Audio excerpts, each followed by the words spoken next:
Agent skins have been something the Valorant community has thought about multiple times. We could array change our weapons and our knives, so being able to change the outfit of the agents makes sense. But is it really a good idea? Spoiler alert, no. But why, you may ask? Well, I'm sure you clicked on this video for that portion, so let's get into it. The desire for agent skins is understandable. Games like Overwatch, Apex, Rainbow Six, and even Counter-Strike already have their fair share of skins for different characters within the game. The art community and content creators of Valorant also create some really cool concepts of what agents would look like in certain outfits or different art styles, which are honestly really dope. Some of them a bit too good. It's also no secret that we're living in a time where gamers are down horrendous for any forms of in-game cosmetics. People are willing to drop tens, hundreds, even thousands of dollars for simple paint jobs, so companies going the extra mile is also understandable. However, Riot is a different kind of gaming company. Obviously, making money is important, but with Riot specifically, competitive integrity is equally as important. Okay, so what do agent skins have to do with competitive integrity? Ever since the beginning of Valorant, Riot has always wanted to make agents easily identifiable by simply looking at them, and giving them agent skins would ruin that. You might be yelling at your screen, what about Overwatch and Apex? They have player skins and they're doing just fine. Overwatch and Apex are completely different stories. Each hero and champion can be easily identifiable by shape, size, and movement. For example, Reinhardt is easily identifiable because he's a big tank with a hammer. You could change the color of his skin all you want, but he's still going to stick out like a sore thumb. Same thing with Tracer. She's easily identifiable by how small and fast she is. She can have any skin equipped and you'll still know it's Tracer. Apex is the same way. There are 3 distinct classes you could play as and they're easily identifiable by their shape, size, and movement. But even in Apex, some skins have gained controversy since some of them don't line up with the hitboxes correctly. Okay, but those are hero arena shooters and battle royales. What about the tactical shooter department? They're not safe from this either, as both CSGO and Siege have gained controversy when they add the option to change your skins. In Siege, some operators have skins that can not only blend into dark areas, but can also be used with multiple operators. So not only can you not see these guys in certain areas, but you could actually mistake them for someone else and give the wrong information to your teammates. I love how he's blending into this wall, bro.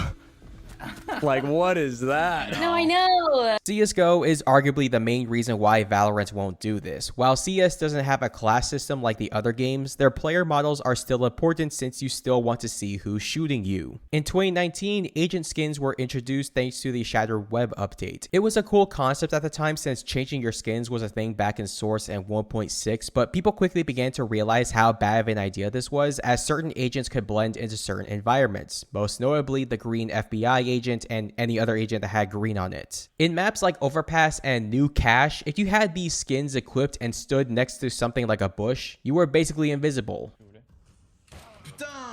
Like, what? When I first saw this, I saw a screenshot, something like this, and I was like, there's no way. It took me like 5 seconds to spot the guy. He blends in so well. Valve did try to solve this by having the option to boost the contrast of players, but it can only do so much, and it broke certain maps like Insertion since you could see players through the fog with the option toggled on. Even pros today refuse to use agent skins in professional play because of how broken these agent skins are. Going back to Valorant, it has a very unique take on how each agent is identifiable. I don't know if people realize this, but all the agents are technically the same when it comes to shape, size, and movement. The only thing that makes them unique are their abilities. So how can you tell the difference between each agent without messing with their shape, size, or movement? You guessed it, their outfits. If Riot ever adds agent skins, it would make agents harder to identify. Let's say Jett gets some kind of punk skin. I could easily mistake that for Fade, and I could give false information to my teammates because of it. An argument I hear a lot is that Riot can add skins that still maintain the color pattern of the agent, so things like casual Jett can exist while maintaining the style Jett is known for. That can work, but how far can you go before you have to go crazy with them? One of the reasons why skins in general sell so well is because they stand out compared to the default models. The more out of touch the skin is, the more likely it's going to sell. You can only make so many skins that fit the agent's base style before you have to go out of touch, and once that happens, competitive integrity becomes becomes harder to maintain. Another argument can be made where only you and your teammates can see the skins. That comes with two problems. One, making the skins exclusive to you and your teammates creates less of an incentive to buy the skins, since part of the reason people buy skins is to flex on their opponents. Another issue is similar to the previous problem where you can mistake your teammates for other agents. How many times have you healed or resurrected the wrong teammate simply because they asked for heals and you just healed the first person you saw?